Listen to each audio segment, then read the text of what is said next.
Welcome back to Chess Dog. Today we have a thrilling game between two elite players, world champion Magnus Carlsen and Fabiano Caruana. This is at the Speed Chess Championship. Now, this is a fast game. 3 minutes for each side with a 1 second increment. It's still played at a fairly high quality. You do get some mistakes, and one of the reasons I chose this game is because there's a lot of back and forth, a lot of complicated attacking and sacrificial play. I really think you're going to enjoy the game. And by the way, if you want to see the chess games played by the best players in the world move by move without wasting your time, be sure to hit the subscribe and like button and join the Chess Dog channel. Now, Caruana has the white pieces. Magnus Carlsen has black, and he begins with c4. Magnus plays c5. And you see there's a lot of symmetry here at the beginning. They both find Keto on the king side. Knight c6. D3 is played, committing the central pawn, and what he's doing is keeping this diagonal open, making it harder for black to develop the queen side, more commonly played as knight to f3. Caruana keeps the diagonal unimpeded, d6, bishop to d2, and now queen to d7. Now this is an odd-looking move. Why would you just move the queen up to d7? The idea is he wants to play b6, bishop to b7, and challenge the bishop at g2. But if he plays b6 immediately, he would just lose the knight. So that's what queen to d7 does. h4 gaining space on the king side, and now h6. The idea is if white plays h5, black can respond with g5 and lock up the structure. When this position was reached before by Grandmaster Bareyev, he played the move knight to h3 to go to f4 and maybe control d5. But in this position, Caruana plays knight to f3, and strangely enough, this very normal move is actually a novelty. b6 continuing with the plan, castles, bishop to b7, e3, e6. So again, fairly symmetrical structure. Not much is happening just yet. Caruana plays rook to b1, getting the rook off of the bishop's diagonal and preparing to play a3 and b4 and break on the queen side. Knight g to e7, a3, continuing the plan, castle, and b4. We finally have our first pawn break. A pawn to b4 is played. Black ignores it for the moment, plays rook f to d8, just centralizing the pieces. Maybe he wants to play d5. Queen to e2. Getting out of the aim of the rook and preparing to move his own rook to d1, opposite black's queen. Rook a to c8, rook a to d1, and knight to f5. Another possibility is knight to e5, and just a couple of exchanges, but this would be an equal position. So knight to f5. So not much has happened yet, but all the pieces are still on the board, all the pawns are still on the board, which means there's a lot of potential for complications. Bishop to e1, Caruana clears the way for the rook, aiming at Magnus's queen. Knight c to e7. And now h5. And black could, in this position, play g5 and lock it up, but instead he decides to go ahead and take the pawn. Maybe that pawn can be used as a battering ram later. e4 was played. The better move probably was knight to b5, hitting the a6 pawn. When the a6 pawn moves, he moves the knight back, and he's just keeping it even.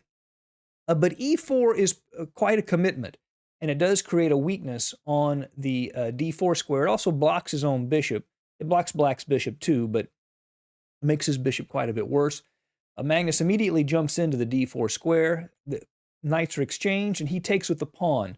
Now he has a lot of space in the center, and this knight is forced to the side of the board. If the knight were to move to b5, then after a6, the knight would be trapped. So the knight is forced to the side of the board at a2. But white is threatening to take on h5, and the move h4 would have been strong, but instead Magnus plays b5. He wants to create a weakness on the c4 square. If not that, he wants to open up the c-file. Knight to c1. Now h4 is played. f4, gaining space, and knight to g6, keeping pressure on f4. Another strong idea was to just take on c4, and now after this move in hg3, we see white has a number of pawn weaknesses here that black can attack. Maybe he was worried about the knight jumping into d3 and blockading, but white looks to be better in this position. But instead, black plays knight to g6, knight to b3, hg3, bishop g3, and here Magnus plays f5, attacking the e4 pawn. That's apparently not the most accurate. Computers like this idea of e5. Then after f5, taking on c4 first. That works because this pawn is attacking the knight. dc4, and then knight to f4. And if bishop f4, ef4, black has the simple plan of king to h7, followed by rook to g8, queen e7, h4, and white would be in quite a bit of trouble in that position. After f5 by Magnus, queen to h5 was played by Caruana. Now, Here, the move c5 appears to be better, and he misses this move a couple of times in the game. Both of them have a little bit of blindness because of the unbelievably fast time control. So queen to h5, king to h7, defends the knight and also clears the g8 square for a rook. Come later. Pawn takes, and again, c5 was good. Pawn takes,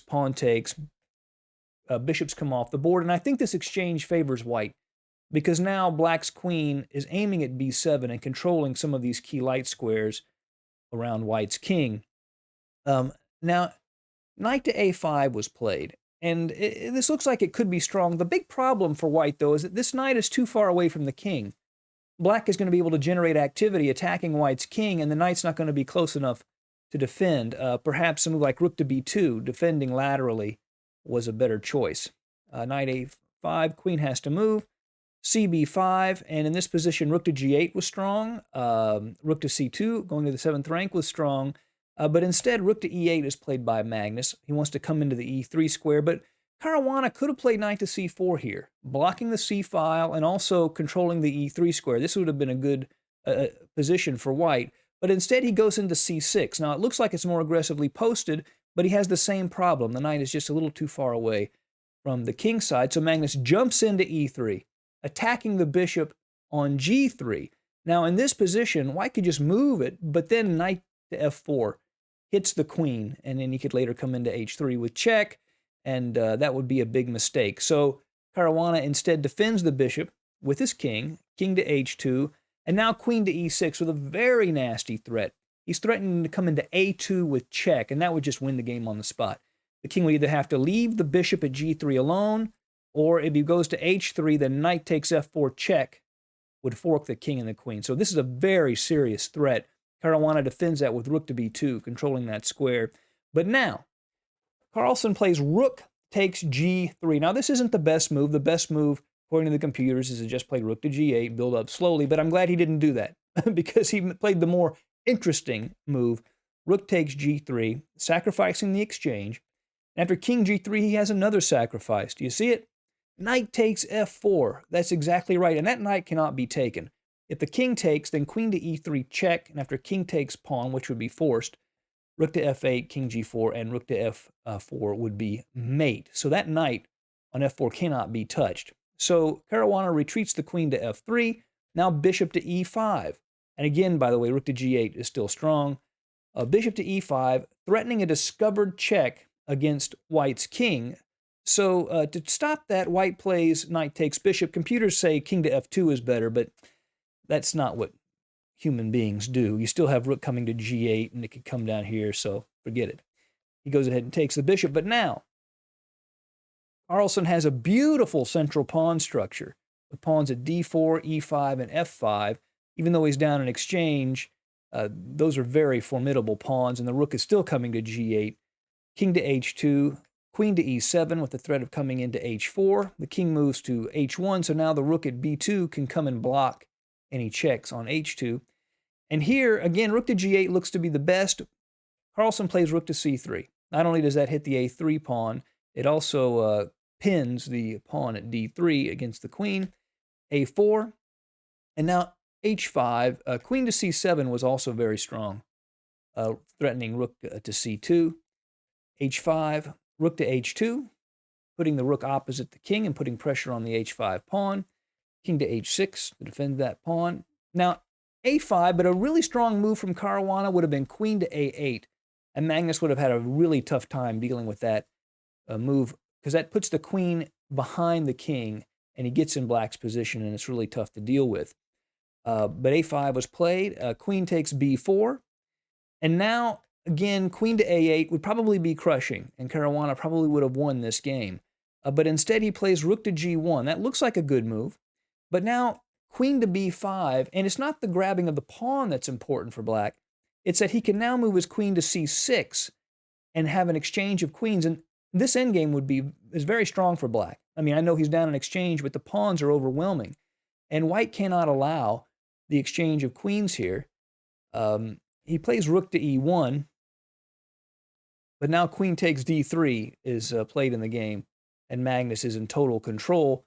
Queen to a8 is played now, but it's a little too late, and queen to f3 check forces the queens off the board, just like we were talking about. Queen f3, rook f3. And it would be a blunder, by the way, for white to take on e5, because then, boom, rook to f1 check and mate, because the g2 square is controlled by the knight at f4. So the rook moves to b2. And do you see Magnus Carlsen's final move? Simple enough, that's right.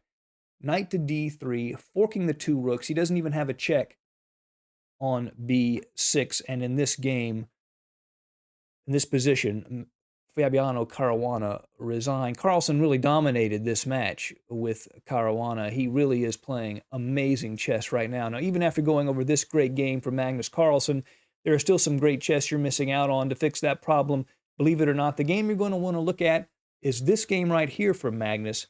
I'm confident you're going to love it.